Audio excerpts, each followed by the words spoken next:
What if the strangest clue isn't a buried city, but the silence around who lived in it? In old photographs, giants and flooded streets seem to vanish together. The photographs are unsettling because the people look ordinary. Railroad crews in 1883, a Siberian doorway from 1870, tall men standing as if their size were unremarkable. Then the record shifts. Around 1800 to 850, those figures stop appearing just as buried first floors and raised streets start multiplying worldwide. That overlap matters. If cities were being buried and rebuilt, the people tied to those structures may have disappeared from view at the same time, because the buildings themselves never fully explain the mystery. Blast domes, terracotta palaces, and exhibition halls appeared too fast to fit the official timeline, and when those structures were repaired or rebuilt, the records often describe the work, not the people, as if the human story had been deliberately thinned out. San Francisco is the clearest example. Between 1850 and 1915, it seems to have regraded itself again and again across entire neighborhoods. Yet official captions reduce it to grading or street elevation, a tidy phrase for a process massive enough to swallow whole blocks. The strange part is the calm around it. No major outcry, no detailed accounting of where the earth went, almost no visible panic. Chicago after the 1871 fire fits the same pattern. Astonishingly elaborate buildings rise quickly, but the construction trail is strangely thin. That absence becomes louder beside the giant photographs. If the workers were larger, the buildings may have been built for bodies and systems we no longer see. Then come the orphan trains, from 1854 to 1929, moving perhaps 250,000 children westward. The numbers sound administrative, but they feel like a rupture. If a world had been shattered, that movement could be rescue, relocation, or something more disturbing, a demographic reset disguised as charity. The asylum records sharpen that possibility. Between 1840 and 1880, hundreds of massive institutions rose in ornate styles matching civic palaces, and inside them appeared diagnoses like melancholia, acute mania, amnesia, confusion of thought, often attached to patients with no clear origin. That is where the two stories lock together. A witness can be buried, relocated, or labeled unstable. Each method removes memory from public history. Even the asylum admissions read strangely. Political excitement, novel reading, religious enthusiasm, nostalgia, ordinary feelings turned into medical evidence. Nostalgia is the most revealing. It suggests not madness alone, but grief for a world that no longer matches the one outside the ward. And if giant-sized operators once maintained this world, their disappearance would leave more than empty streets. It would leave broken instruction itself. That may explain why architecture survived while its meaning did not. Shells remained, but the knowledge of scale, use, and upkeep thinned out. Look back at the oversized doorways and basement windows. They may be traces not of decoration, but of bodies and functions the archive no longer names. So the riddle is not whether the giants were real, or whether the cities were altered. It is how many kinds of disappearance happened at once.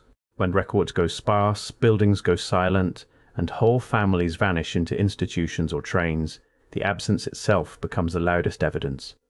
Maybe that is why the surviving architecture feels so haunted. It stands as a shell around an argument history never finished explaining. And once you notice that silence, every buried floor and every missing giant starts to look less like coincidence and more like a deliberate ending. The silence from the last chapter deepens here. If buried floors and missing giants were connected, who was left to remember the world before the reset?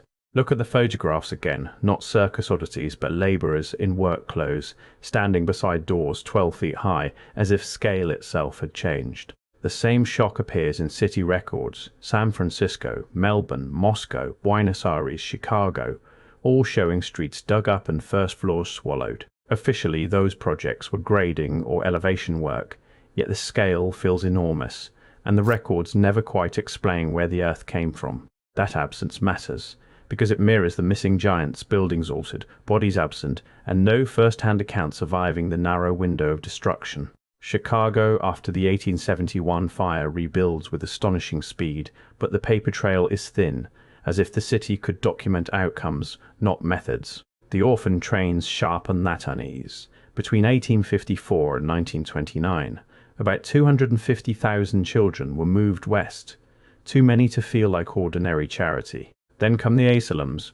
From the 1840 to 1880s, vast ornate institutions like Athens, Buffalo State, and Oregon State Hospital. Their records read like a language of disappearance, melancholia, mania, amnesia, confusion of thought, and patients with no documented origins. If survivors were disoriented after a catastrophe, an asylum could turn testimony into pathology, especially when nostalgia itself was treated as a reason for confinement. Now the giant photographs return with a different meaning.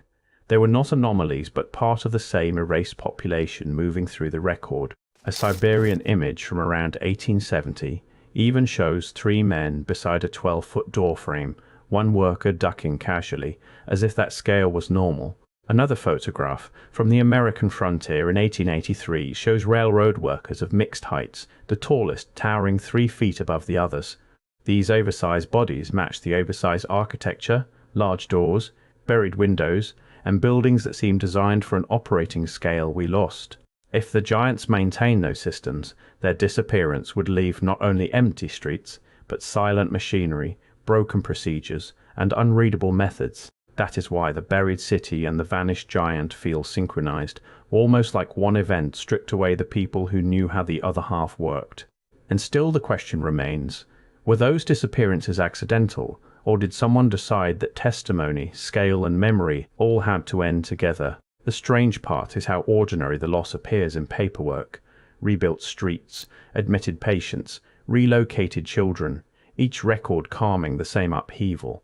Here the same decades that produced those records also produce silence, where construction plans, family origins, and work histories should have been. So the reset looks less like one catastrophe than several systems collapsing at once, ground swallowed, witnesses redirected, operators vanished. If that is true, then the buried first floor and a missing giant are not separate mysteries, but 2 symptoms of one engineered forgetting. But even engineered forgetting leaves friction, oversized architecture, inconsistent census data, and asylums full of unnamed people keep scraping against the story. The records do not settle the matter. They only show how carefully the aftermath was managed, from children on trains to patients in institutions. And once you see that management, the giant photographs stop being curiosities. They become missing evidence of who stood between the old world and us. So the unanswered question is not only where they went, but who benefited when the bodies vanished faster than the buildings they once inhabited. The strangest clue is not the buried street, but the missing body that should have walked it. When giants vanish and survivors vanish together, the silence feels coordinated. Old photographs keep returning to the same contradiction.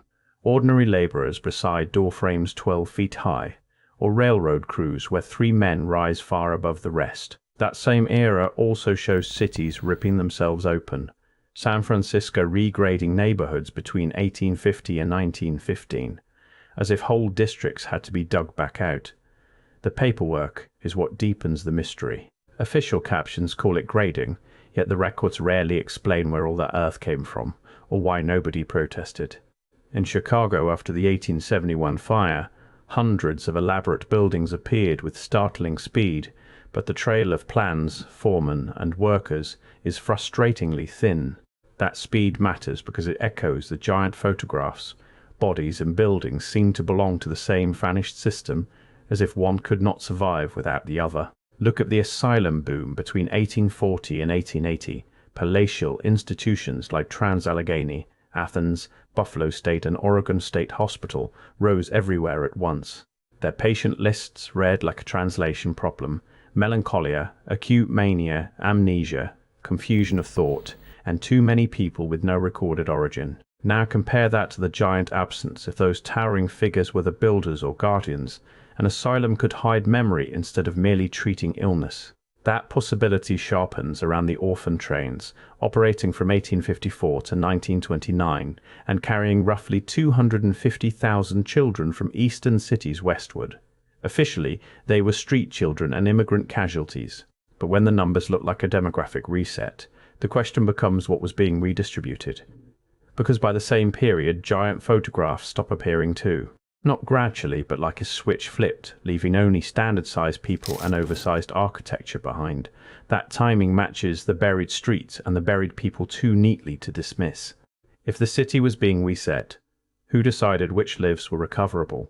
Some asylum admissions deepen the unease, political excitement, novel reading, religious enthusiasm, even nostalgia, as if memory itself had become a disorder.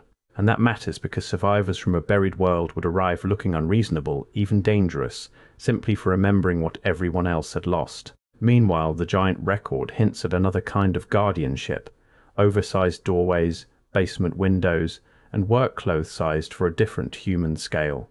If they maintain these systems, their disappearance would not just erase people, it would strand machinery, rituals, and knowledge all at once. So the central mystery is no longer whether something happened, it is whether the same hidden event buried foundations, families, and the people tall enough to keep them running. And once that thought enters, the archives look different, not incomplete by accident, but organized around what could be safely remembered.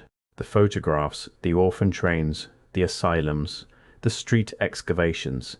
They do not prove the same story, but they keep pointing at the same missing middle. That missing middle may be the moment when operators disappeared first, survivors were recast second, and the official cityscape was rebuilt on top of both. If so, then every grand facade is a cover story, and every basement window is a witness that survived the burial of its own world. But the archives still refuse one answer: whether the giants were protectors, laborers, or the first victims of the same mechanism that buried the cities. That uncertainty is exactly what makes the silence so loud. No protests, no clean records, no final inventory, just buildings, ledgers, and absence. So the question remains open, and that is where the real history lives, not in what was built, but in who was removed before anyone could ask why. The silence after the inventory is not empty, it is crowded with gaps. If the buildings survived and the ledgers survived, why did the people vanish so completely from both records and photographs? In those same decades, photographs begin to feel unstable. Buried first floors in San Francisco, then oversized doorways in Siberia, as if scale itself had shifted underground. That is why the buried cities and the vanished giants feel linked. One archive shows streets being dug up between 1850 and 1950. The other shows bodies that no longer appear after 1800. Look at the photographs closely. A Siberian work crew around 1870. 3 men beside a 12-foot door frame, one of them ducking like the doorway was built for him. Then the American frontier image from 1883 complicates everything further. Railroad workers, 7 men, and 3 of them towering 3 feet above the others without any obvious ceremony. These are not circus posters. The people look tired, practical, ordinary, which is exactly why the disappearance feels so abrupt when the camera stops finding them. And in the architectural record, the scale matches the bodies: blast domes over acres, terracotta palaces, exhibition halls raised in months, all seemingly inherited rather than invented. If giants were maintaining those spaces, the oversized doorways stop being decorative and start looking functional, even necessary for a civilization designed around bodies taller than ours. But the same decades bring fire, flood, and earthquakes with strange timing. As cities are buried or rebuilt, the photographic giants vanish almost in lockstep. Chicago after the 1871 fire becomes a clue inside the clue, astonishing rebuilding speed, yet sparse plans, missing testimonies, and a city that records outcome without process. That silence matters because it mirrors the giant photographs: abundance at first, then absence, as if the record itself had been edited to preserve only what remained useful. The orphan trains sharpen the unease. Between 1854 and 1929, 250,000 children were moved west and Midwest, not as a rumor, but as a demographic event, too large to ignore. If some survivors were disoriented and others unusually large, the system had 2 tools: transport the vulnerable and silence the ones whose bodies or memories contradicted the new story. That is where the asylum files become disturbing. Between 1840 and 1880, hundreds of massive institutions rose, many ornate, many palatial, as if containment had borrowed civic grandeur. The diagnoses matter too: melancholia, acute mania, amnesia, confusion of thought. Some files even list political excitement, novel reading, and religious enthusiasm as if memory itself were treated as disorder. And across both archives, the same mechanism appears. Not only buried floors and missing people, but records that stop just before explanation would become unavoidable. So were the giants guardians, witnesses, or simply another population erased when the world was redrawn? The photographs suggest capability, the silences suggest removal. Maybe the most unsettling part is how neatly the stories overlap: cities excavated, halls rebuilt, children relocated, and unusually tall bodies fading from the frame. Not proof, not closure, but a pattern. When a civilization loses its scale, it also loses the people who could testify to that scale without sounding impossible. And if that is true, then the buried first floors are not just architectural accidents. They are the footprint of a disappearance too large to narrate directly. The records are not silent by accident. They are selective, and selection is its own kind of violence when entire categories of people are left without a name. That is why the question refuses to die. If the world was rebuilt over buried streets and missing witnesses, then every restored facade is also a cover story. And yet the strongest clue is still the simplest. Buildings can be measured, but absence cannot. It must be inferred from what should have remained, but didn't. So the archive ends where it began, not with a ruin, but with a missing population. The buildings are here, the ledgers are here, and the witnesses are not. And that absence is the loudest thing left. If history edited out the giants and the survivors alike, then the real map is the one drawn by everything missing. The missing people may matter more than the missing buildings. If giants vanished and survivors were managed away, the silence itself becomes evidence. Look at the photographs again: buried first floors in San Francisco, then oversized door frames beside men who seem almost invisible by comparison. The scale keeps whispering the same question. In San Francisco from 1850 to 1950, whole neighborhoods were regraded. In Siberia and on the American frontier, tall men still stood in ordinary work clothes. That is the puzzle. The buried ground levels and the towering bodies seem to belong to the same vanished world, yet the records refuse to explain either one. Chicago after the 1871 fire rebuilt with astonishing speed, but the construction trail is thin. The same thinness appears where giant workers should have left clearer traces. Meanwhile, official captions call the digging grading, as if millions of tons of earth were ordinary. But ordinary does not erase entire first floors overnight. Then the human paperwork fractures too. Orphan trains ran from 1854 to 1929, moving about 250,000 children, and asylum ledgers begin swallowing identities next.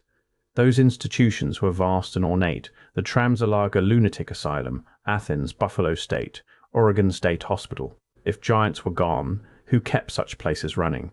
The records do not answer cleanly. They list melancholia, amnesia, confusion of thought, and even nostalgia, as if memory itself had become a symptom. If survivors were traumatized witnesses, institutionalization would be an elegant silence. Their stories could be renamed illness, while the world around them kept rebuilding, and yet the giant photographs refused to disappear quietly. In Siberia, a 12-foot doorway frames a bored worker. In 1883, railroad men stand beside colossal companions. These images are not circus acts. The giants look ordinary, integrated, almost casual, which makes their sudden absence after 1800 feel less like myth and more like removal. Then the architecture starts speaking their language: oversized doors, basement windows at ground level, and buildings that seem built for bodies larger than ours. That is where the two mysteries lock together. The burial of the streets and the disappearance of the giants both happen inside the same mid to late 19th century silence. Maybe the giants were not legends, but operators. Maybe the buried cities were not accidents, but the aftermath of losing the people who knew how the world worked. The official records preserve outcomes, not mechanisms. Buildings rise, children move, patients accumulate, and yet the hands behind the transformation keep vanishing from sight. Even the word glading feels too neat for a world where earth, memory, and bodies all seem to have been moved at once.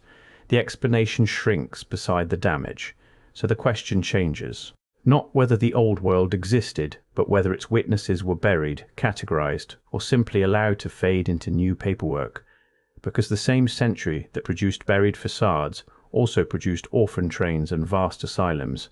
Different labels, same disappearance, people relocated out of the story. And the giants? Their absence feels like the same edit applied at another scale. Remove the operators, and the machines become ruins. Remove the witnesses, and ruins become history. What remains is a pattern of omissions. No first-person accounts, no clean construction trails, no tidy explanation for the bodies or the burial. Maybe that is why the old captions feel evasive. They name the digging, the fire, the institution, but never the human cost of losing an entire framework of life. If the silence was engineered, it succeeded brilliantly. Giants vanished, survivors vanished, and what stayed behind was a city of shells speaking for them. So the final map is negative space, buried streets, missing giants, orphan children, unnamed patients. Each absence points to a larger collapse we only glimpse indirectly, and that is the silence history cannot quite finish. The witnesses are gone, the guardians are gone, but the empty places still insist something happened here.